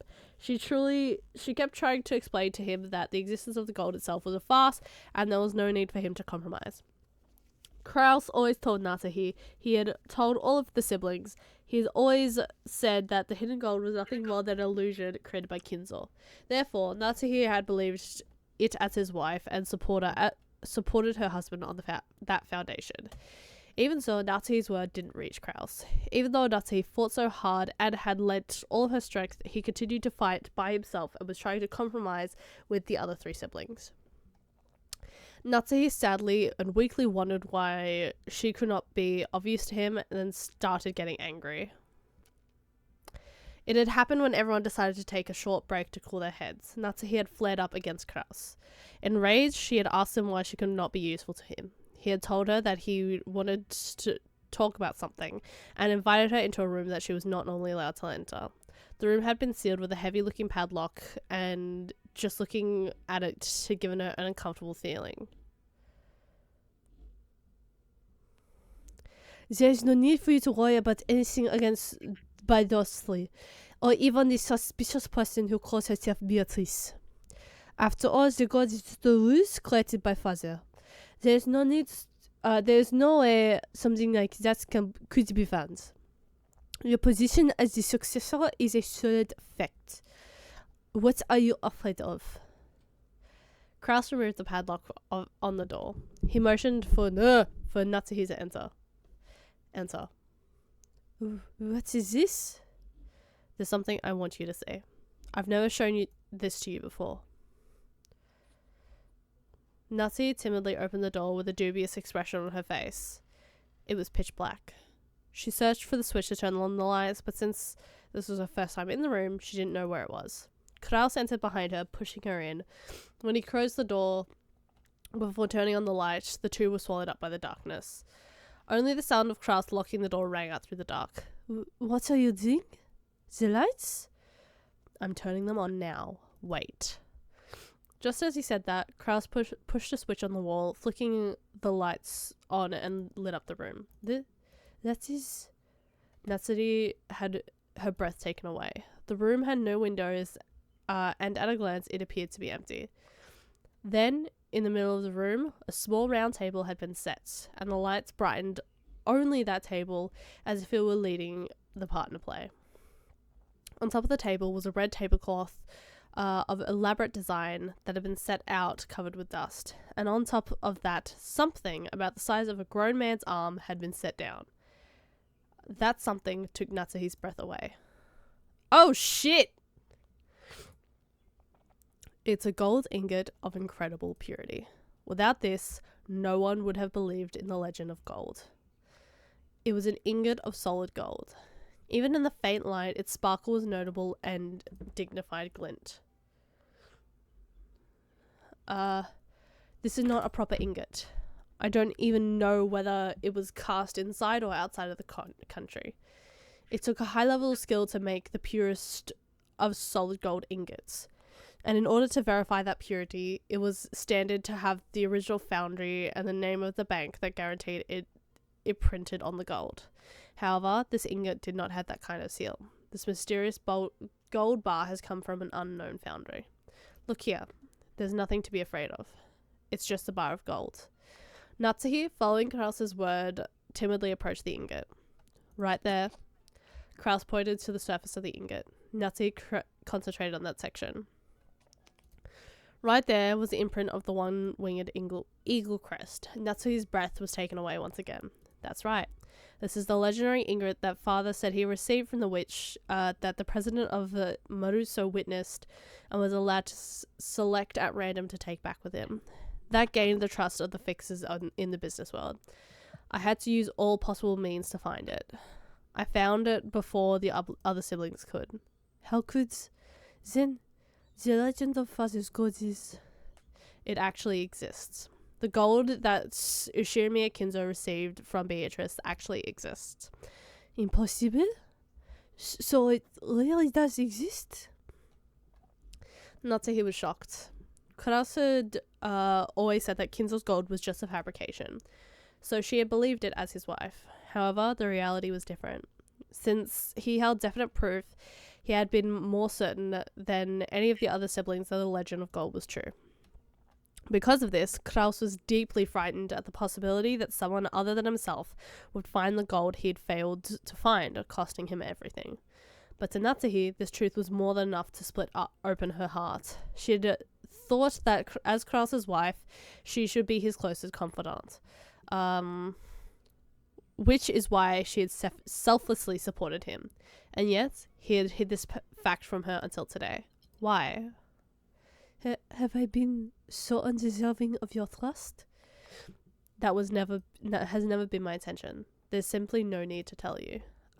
Is that all a wife means to you? Calm down. Becoming passionate is one of your bad habits. You're the one who's making me like that, aren't you?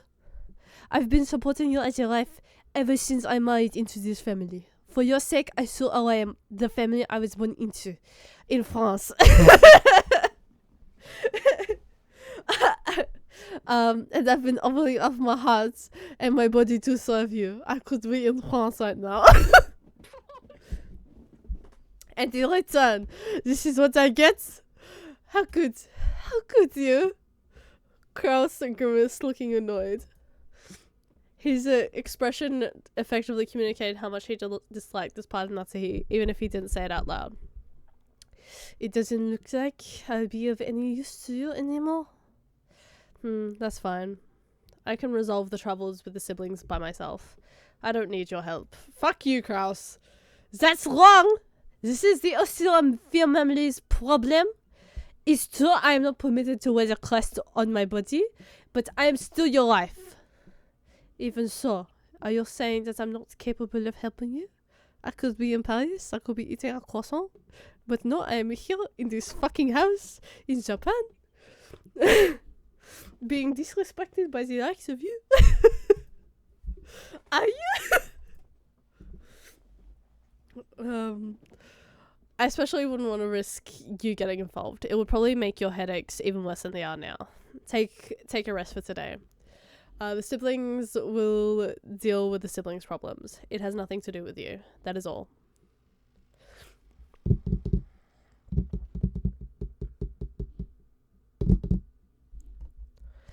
A dull headache torments Natsuhi. No matter what medicine she took, no matter what scent she burned, it wouldn't heal. In fact, simply wandering alone through the dark corridors, listening to the sounds of rain, seemed to be a better cure. I may be Natsuhi, but I was never Ushirimiya Natsuhi. I've been despised and treated as a borrowed womb and insulted when I couldn't even fill that role.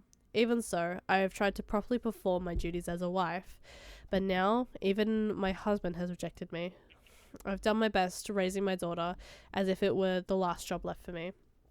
However, I've had no release for my anger and sadness, and they've caused me to subconsciously strain that relationship too. Because I've been excessively strict in Jessica's education, she dislikes me thoroughly. She despises me for having no interest in anything but grades. There is no longer anything I can do for the Ushirimiya of it. Do not tell me this woman kills herself. If she does, I will be thoroughly upset. No, that's no good. Despite it all, I must help my husband and beat back the schemes of the other greedy siblings. Okay, thank God. So maybe she kills Rudolph, and that would be really funny. The family head won't be around much longer. Eventually, Kraus will succeed the head. The next successor will be Jessica. Strictly speaking, the man who enters the family by marrying Jessica will become the next head, but it all comes to the same thing. I have to make Jessica an excellent successor who everyone will accept as worthy to take over the Ushirimiya family. In the days to come, that greedy Ushirimiya Eva will probably be plotting to find some faults within the main family. If all goes to plan, Jessica will be dragged down from the succession with George set up in her place.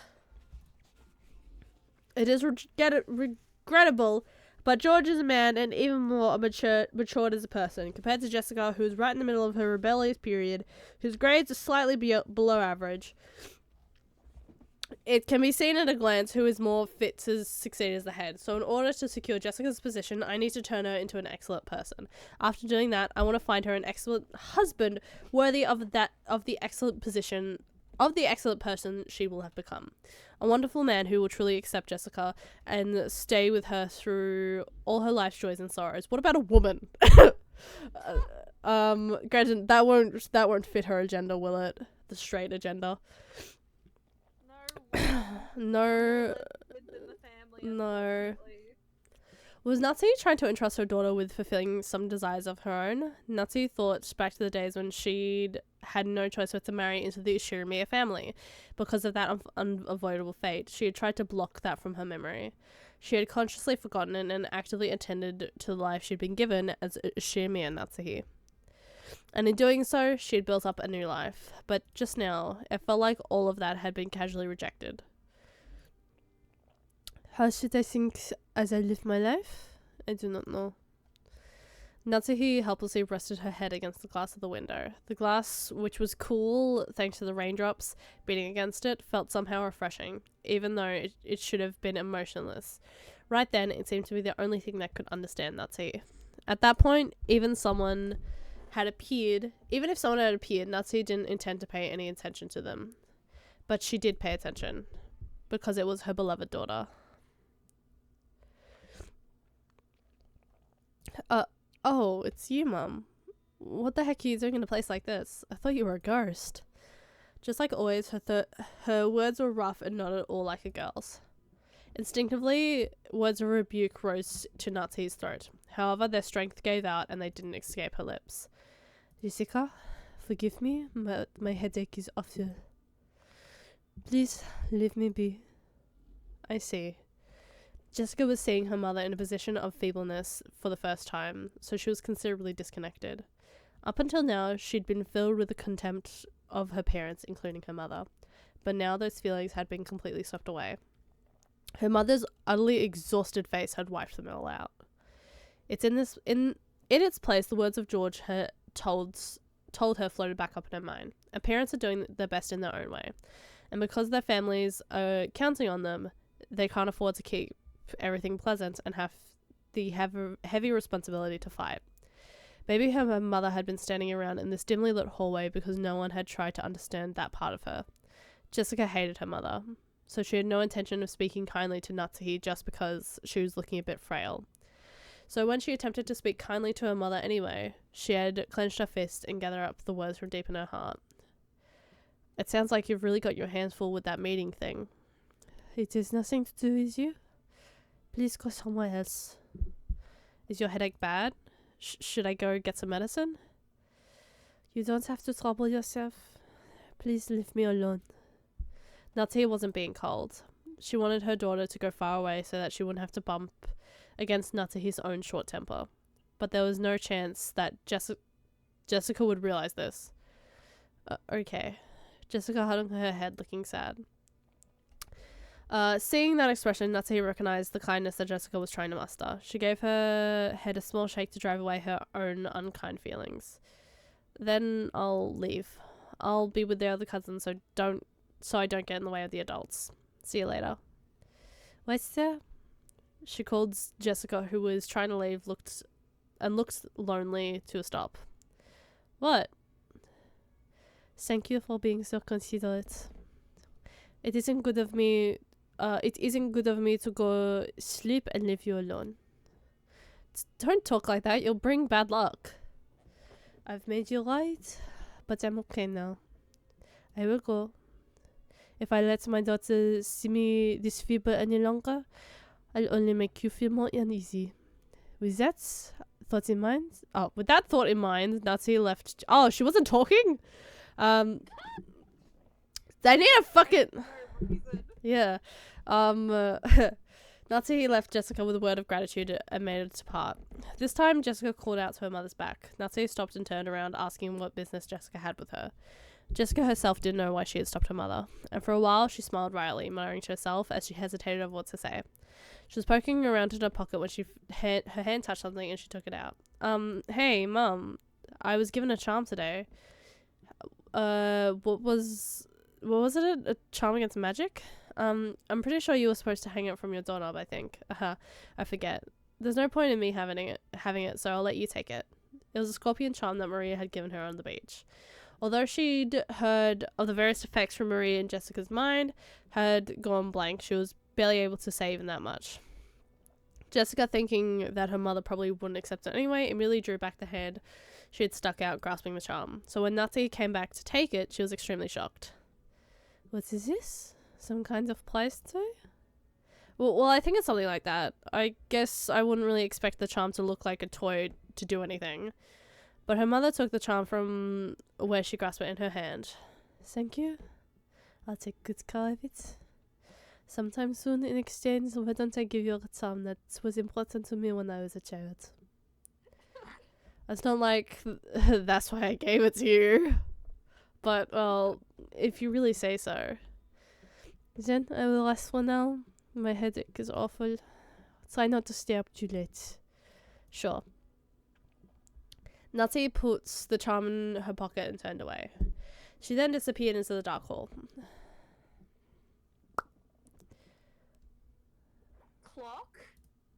Clock? Crack? Will the clock crack? No. It's just George. It's just George. I might retire for today, just because I am sick and tired of this recording. No, but I am tired, so I think this will be the end of this one for today. Brooklyn's got her voice back and is willing to pull out some accents next week. I mean, the French one is quite mellow on my voice, so I'm fine with it. But we'll see. Well, considering characters are gonna be dropping at some point, there'll be less accents here and there. Well, that would be all for today. Hope you guys enjoyed, and I will see you guys in the next one. Bye!